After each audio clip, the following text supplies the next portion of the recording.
What is up, everybody? Coffee break here with another video.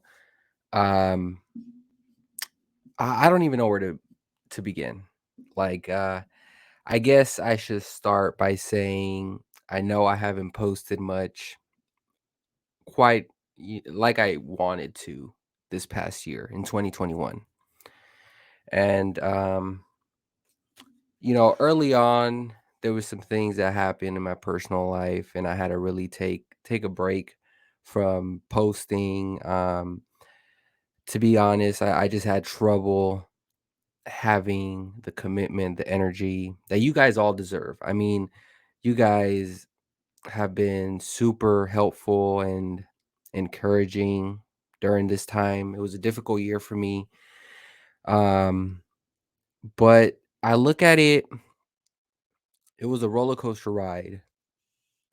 I got married just to be right there, up and personal. I got married. I bought a home.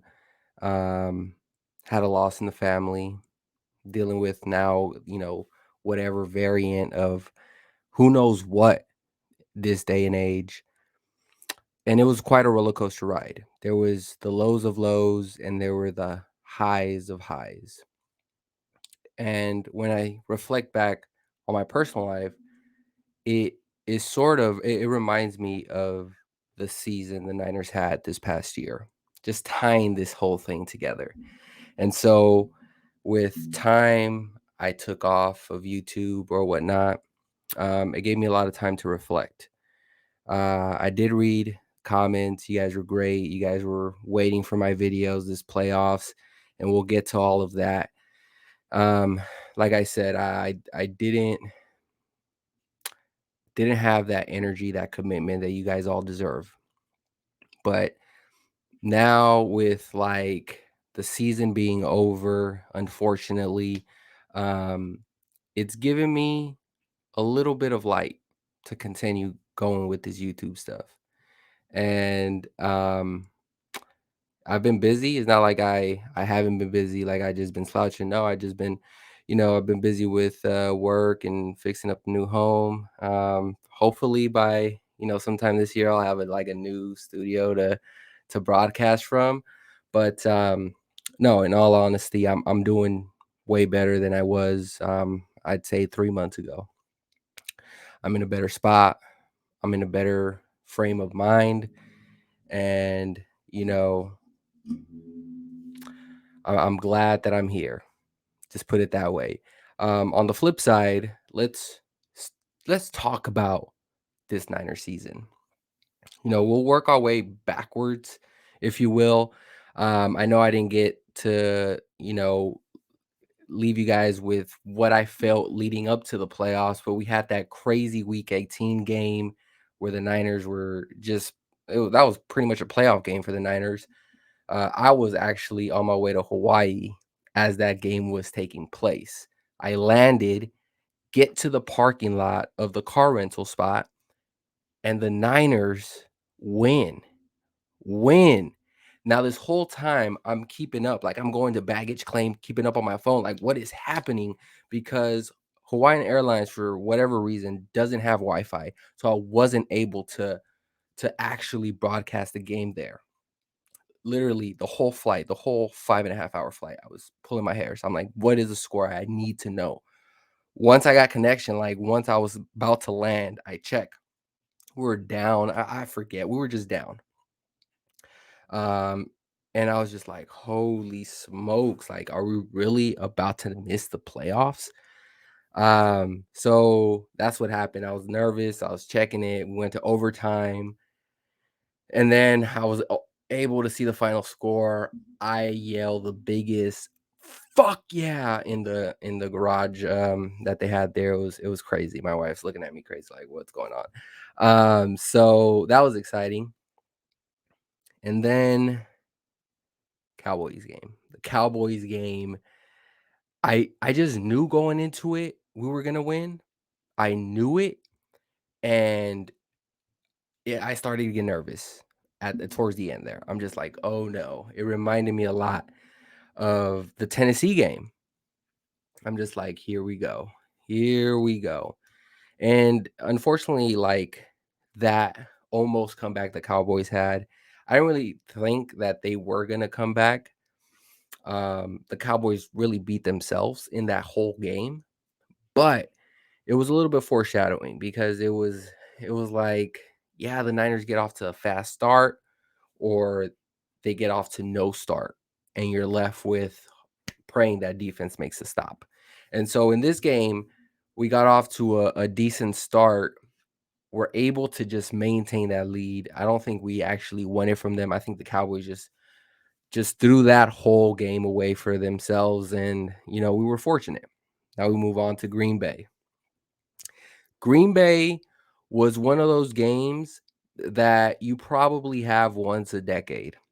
Like each franchise maybe just has one of the once a decade games where everything you do points to you losing and then you win. That's pretty much what happened there. Um, from the beginning, I thought, man, like it's just not looking great. Maybe the Packers just have our number. Like maybe they're just something that's a mismatch, and their defensive line came to play. Um, the common theme with all of these playoff teams were like, we're not going to let the Niners out physical us. And it turned into this, well, we got to beat down the bully. Like the Niners were looked at as some sort of bully, but I think with the Debo mentality, I can see that. But in most cases, I think it ended up hurting the Cowboys because they were too aggressive. They got way too many penalties. And the Packers, they played their game that they wanted to play. Special teams just fucked it up. Fucked it up for the Packers. And it came full circle for Richard Hightower, the special teams coach, because he has been into some criticism this year because of how the special teams unit has played. And so after that game, I thought, okay, this could be our year. This could be where a team just sneaks into the playoffs. Everyone is scared of them. They don't want to face them. They're a mismatch problem. They play physical football, which, case in point, they went into Lambeau, beat them, out physical them. A team that runs the football well, it matches well with cold weather. Now we're going into LA where weather's no problem. But I don't want to talk about the NFC Championship game too much. I mean, as crazy as it sounds, I never thought like, man, the Niners have this in that game. Never. Because the NFL is it's the only sport, in my opinion, where you can control the game for 3.5 quarters. But if you don't get your stuff together, if you don't execute those last 6 minutes or whatever, you can get screwed. This is what makes the NFL what it is. Great product. Chiefs and Bills game, case in point. That was quite the roller coaster ride. And so, as crazy as it sounds, was I disappointed in that loss? I wouldn't call it disappointed. I would just call it as they were who they thought we were. I just fucked that up. They were who we thought they were. They're a team that at any given moment, they can cough up, make a couple mistakes, and when you leave it in a position of one of the players that is mostly unreliable in Jimmy Garoppolo, that's the results you're going to get. And that's what happened. The Rams did a good job of putting the ball in Garoppolo's hands, which I think the Cowboys, the Packers should have done more of. Just and the Packers did a good job actually. Special teams just fucked it up for them. But yeah, the Rams did the same thing. And at the end, Jimmy couldn't just make the plays, and we weren't able to play our style of game, which was run the football with Elijah Mitchell, Debo. That opens up the play action. And Jimmy Garoppolo, I think, did a decent job for the most part. But when you're telling them to now, um, when you're down 4 points, you have to score a touchdown. Um, I think that was asking way too much for a Jimmy Garoppolo type quarterback. That's all it was. Um, again, maybe if this was last year, I would have been more pissed. But I kind of accepted who the Niners were this year. Again, we're talking about a team that started 3-5. No one thought this team at that point in time would make the playoffs, let alone compete for an NFC championship game. And to me, that's what's more impressive in all of this is that the Niners season was lost. They were done halfway through the year. And here comes the Rams, Monday Night Football, play a physical style of football the Niners did, and that turned their season around. So, as good as that turnaround was, well, it still doesn't remove the facts of what happened 8 weeks at the beginning. We were just inconsistent. Um, the execution wasn't there. And finally, we were able to give it to our playmakers' hands, which Debo, he looked a little worn out at the end there. And, we saw him crying when that game was over. But it hurts. I mean, once you get in that spot, don't get me wrong, it does sting. Once you get into an NFC Championship game against a rival, against a divisional rival, you want to win those games. You want to take care of those opportunities and be able to give yourself a shot in the Super Bowl. But does this shock me that they lost that game the way they did? Absolutely not. Um, so there's a lot of question marks now. It looks like Jimmy is moving on. Niners will probably trade him, especially with no first round picks this year, next year, the year before that.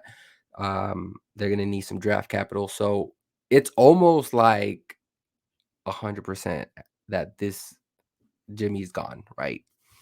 99.9% sure that this will happen. Trey Lance will be the starter next year. But this year is definitely going to be a year to remember. It's one of those unique years that, they made a run when nobody expected them to. Even though at the beginning of the year, we knew that this team was ready to compete for a Super Bowl, right? When they kept Jimmy, that was kind of the message. And then they started off freaking trash. And then they got rolling again. But, you know, it is what it is. Um, I do want to just thank Aaron from First and Faithful because without him, I wouldn't probably attend any games this year. He gave me an opportunity to not only attend one game, he gave me an opportunity to attend 5 games this year. Season ticket holder. He probably I probably could have gone to every other game. I mean, every game, every home game at least. But I had to turn some down because I had some other commitments. But man, like I can't thank him enough. Like that alone was quite the experience. I was able to meet some good fans and he was one of them. And so I'm super grateful for having that opportunity. And yeah, it was fun times, man. Got some good memories off of it. Especially like I told you guys, it's been a roller coaster ride, but 2022 I think will be a better year. No, I don't think. I know it'll be a better year. So um I anticipate just to continue making videos when I can. Um we now have a draft to look forward to. So, yeah, I mean, we work don't stop. The grind don't stop. Now we got to see who these draft prospects are and go from there. But let me know in the comment section below, guys. What do you guys think of this whole Niners season?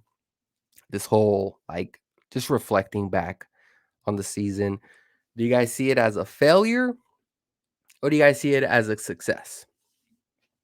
Um, I know that the mentality here is always Super Bowls, especially when we have the roster that we have and the coaching staff and the management that we have here. It's always going to be Super Bowl. But I think just the way things went early on, um, a lot of it factors into injuries. I mean, We have Elijah Mitchell stepping up. We had a backup right tackle in Tom Compton. Like Tom Compton, like I thought he was gonna get cut in training camp. He stepped up big. Like, let's not forget he was part of this run too. Um, I mean, Jimmy was out a couple games this year. Trey Lance had to make a couple starts, and one was okay, but the last one there it was looking really promising. And so there's a lot of things that factor into this. And um, I mean, we could even go as far back as Kinlaw being out, what Verrett, who else? Defense was solid. There's a lot of like key pieces. Now, a lot of these guys were on a 1-year deal. Maybe look completely different, but if D'Amico Ryan is staying, which is what's been reported, there's quite a bit of upside, a lot to look forward to. But anyways, guys, thank you all for watching. Thank you all for your patience and understanding. And as always, we'll see you on the next one.